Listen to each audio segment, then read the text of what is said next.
They said Rome never truly slept, that even when the bells fell silent and the streets emptied, the stones themselves remembered everything. On that night, the Vatican shimmered with candlelight and murmured prayers, wrapped in a holiness so thick it felt impossible that anything impure could breathe within its walls. Yet beneath the vaulted ceilings and gilded saints, something unfolded that would never be written into official records, something whispered only in fragments by those who lived long enough to regret seeing it. The wedding was meant to be a symbol of unity, a sacred alliance sealed before God and history, but it became something far darker, a ceremony that blurred devotion and desire until no one could tell where one ended and the other began. The bride arrived just after dusk, carried through the apostolic palace in a procession so grand it felt theatrical. Her veil was embroidered with symbols older than the church itself, patterns borrowed from pagan Rome, and quietly repurposed by clerics who understood the power of myth. She was young, too young by any honest reckoning, her face pale beneath layers of ritual calm. Those close enough to see her eyes noticed fear flicker there, quickly smothered by training and obedience.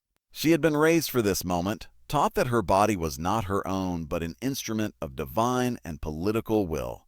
To hesitate would have been to betray not just her family, but God himself. The groom stood waiting near the altar, a man of influence whose power did not come from land or armies but from secrets. He wore humility like a costume, his bowed head convincing to those who wished to be convinced.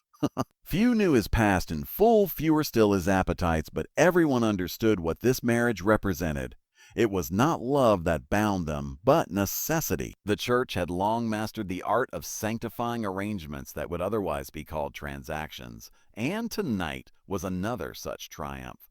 The audience was carefully chosen, a mix of cardinals, ambassadors, and noble families whose loyalty had been purchased over generations. As the ceremony began, Latin prayers echoed through the chamber, ancient words rolling off practiced tongues. The bride and groom exchanged vows that spoke of fidelity and sacrifice, promises so absolute they sounded less like commitments and more like sentences. When the rings were placed, a murmur of approval rippled through the room. To the casual observer, it was flawless. To those who watched closely, however, something felt wrong. The bride's hand trembled as the band slid onto her finger, and the groom's smile lingered a second too long, sharp with anticipation rather than reverence. What most did not know was that the wedding was only the beginning. Long before the guests would retire and the candles would burn low, plans had been set in motion that twisted the meaning of marriage into something almost unrecognizable.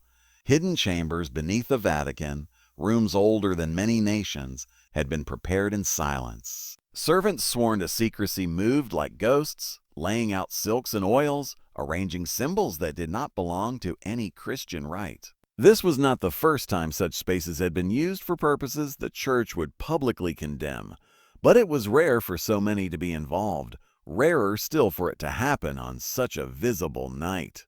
The first time came shortly after the ceremony ended, while the guests were still feasting and congratulating one another in candlelit halls. The bride was led away under the pretense of rest, escorted by women who spoke softly and smiled reassuringly. They told her this was tradition, that her role was sacred and necessary, that she should be grateful for the honor bestowed upon her.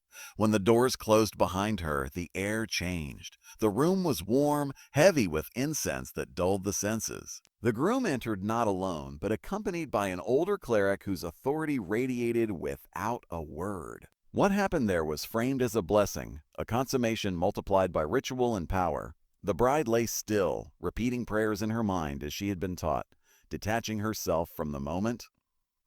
The men spoke in low voices, invoking God, history, destiny, anything that might make their actions feel inevitable. When it was over, she was left shaking, wrapped in linens that smelled of sanctity and sweat. They told her she had done well, that heaven itself had taken note. No. She believed them because disbelief would have shattered what little of her remained intact. The second time occurred hours later, when the Vatican had grown quiet and Rome itself seemed to hold its breath.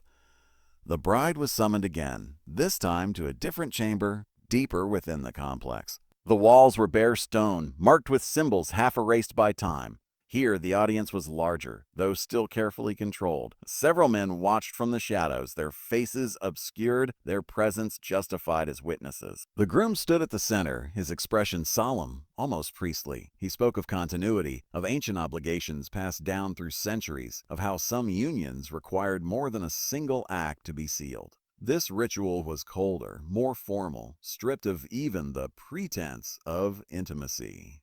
The bride's body was treated as a vessel, her consent assumed by virtue of her position. Each movement was dictated, each pause measured. The witnesses murmured approvals, noting signs and omens only they claimed to understand. When it ended, they recorded nothing on paper, trusting memory and mutual guilt to preserve the secret. The bride was given wine and told to sleep, though sleep did not come easily. Her dreams were filled with bells tolling endlessly, with saints turning their faces away. By the time dawn approached, exhaustion blurred the edges of reality. The bride hoped, prayed that it was finished, that whatever debt she had paid was settled. But the third time came just before morning, the most public and the most cruel. She was brought to a small chapel where a handful of high-ranking figures waited, men whose names shaped nations. This time, there was no attempt to hide behind privacy. They watched openly, not as participants but as spectators, their gazes heavy with entitlement.